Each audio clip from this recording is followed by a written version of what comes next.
सभी बहन भाइयों को नमस्कार। आज अपनी चर्चा का विषय है पाकिस्तान की क्वेटा के रेलवे स्टेशन के ऊपर हुआ बम विस्फोट। क्वेटा में बहुत बड़ा बम विस्फोट हुआ है रेलवे स्टेशन के ऊपर और वहाँ बहुत से लोग हताहत हुए हैं। 24 से ज़्यादा लोगों के मरने का समाचार है, जिसमें ज़्यादातर लोग मिलिट्री के हैं और 50 से ज़्यादा घायल हैं, मिलिट्री वाले और जो भी लोग रेलवे स्टेशन पे होंगे वो लोग। अब देखो भाइयों, ये सारा एक दुखद घटना तो है ही, क्योंकि मानवीय जान गई है तो दुखद घटना है। लेकिन ये सब कारस्तानियाँ जो हो रही हैं, जो इसकी जिम्मेदारी बलोच लिबरेशन आर्मी ने ली है।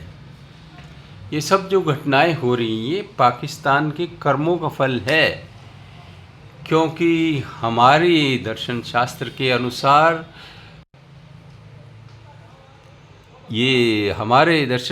के अनुसार कर्म प्रधान विश्व करी राखा, और जो कर्म आप करते हैं वो कर्म आपके पास लौट के आते हैं। तो यही कर्म पाकिस्तान ने किया, उग्रवादियों को पाला।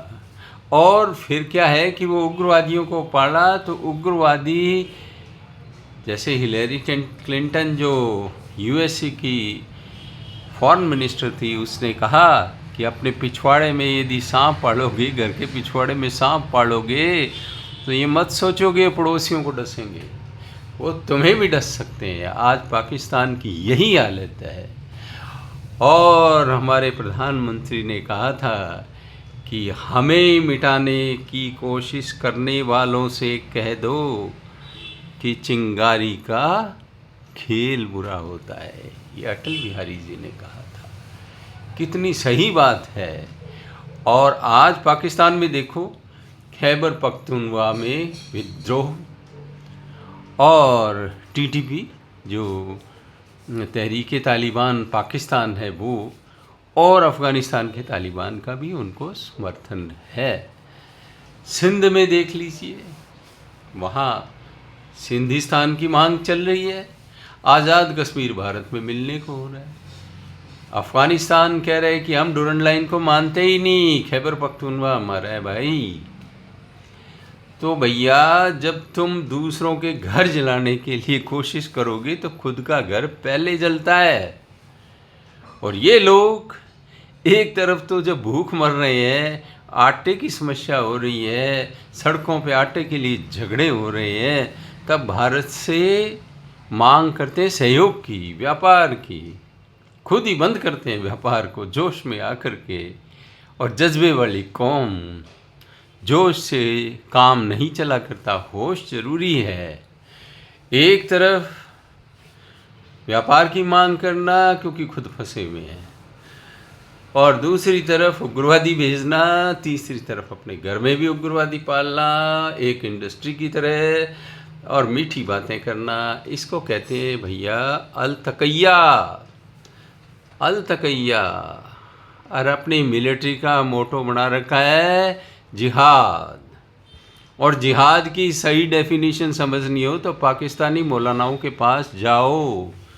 भारत के मौलाना तो हलवाई हैं, जो बहुत अच्छी जलेबियां निकालते हैं, गोल गोल करके हमें परोसते हैं। भाईचारे में हम जिनका चारा हैं हम उनको। माना कि हिंदू थोड़े भावुक होते हैं और नासमझी ऐतिहासिक है हमारी। हमें जो आया लूट के गया, हमारे ऊपर जुल्मों सितम किया, और आज सेकुलरिज्म हमारे खोपड़े पे चढ़ के नाचता है और अपने आप को सनातनी कहलाने में भी शर्म महसूस करते हैं। इनके भुट्टो जी ने 1965 में कहा कि हम तो घास खा के भी एटम बम बनाएंगे। तो आटा क्यों मांगते हो? घास खाओ ना। घास पशु खाते हैं, कितने मजबूत रहते हैं, सारे विटामिन होते हैं उसमें। घास खाओ।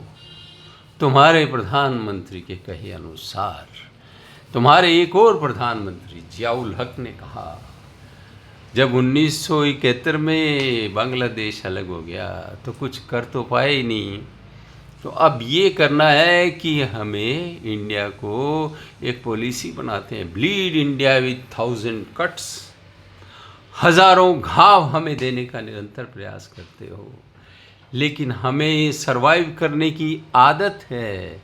तूफानों में हमारा दिया जलता है, और हम वो लोग हैं सनातनी जिनको जितना लूटते हो, जितना अलतकैया करते हो, जितना यहाँ का खा के वहाँ का गाते हो, उतना ही हम हरे भरे हो जाते हैं। हमें आदत है लुट के और फिर दोबारा बन जाने की, मिट के फिर उठने की, फिनिक्स पक्षी की तरह जो राख से उठ जाता है। तो ये हमारी आदत है, और तुम्हारी आदत है लूटने की, तुम्हारी आदत व्यापार की, कॉमर्स की। ये चीज़ें तुम्हारे खून में नहीं है, मैन्युफैक्चरिंग की, विकास की, निर्माण की, ये तुम्हारी मान्यताओं में नहीं है। तुम्हारी मान्यता है अलतकैया, जिहाद, काफिर, बर्बादी। ये जीवन तो बेकार है तुम्हारे लिए, तो कैद खाना है भाई। तो भुगतो, जैसा करते हो वैसा भुगतो। हालांकि हम वसुधैव कुटुंबकम वाले हैं, हमें फिर भी बुरा लगता है जब किसी पड़ोसी का घर जलता है, चाहे वो चिंगारी उसकी घर की ही क्यों ना हो। हमारी सहानुभूति है, अपना ख्याल करो, अपने आचार व्यवहार को बदलो। तो सबको बहुत बहुत धन्यवाद सुनने के लिए। पसंद आए तो लाइक, शेयर और सब्सक्राइब ज़रूर कर देना। पुनः धन्यवाद।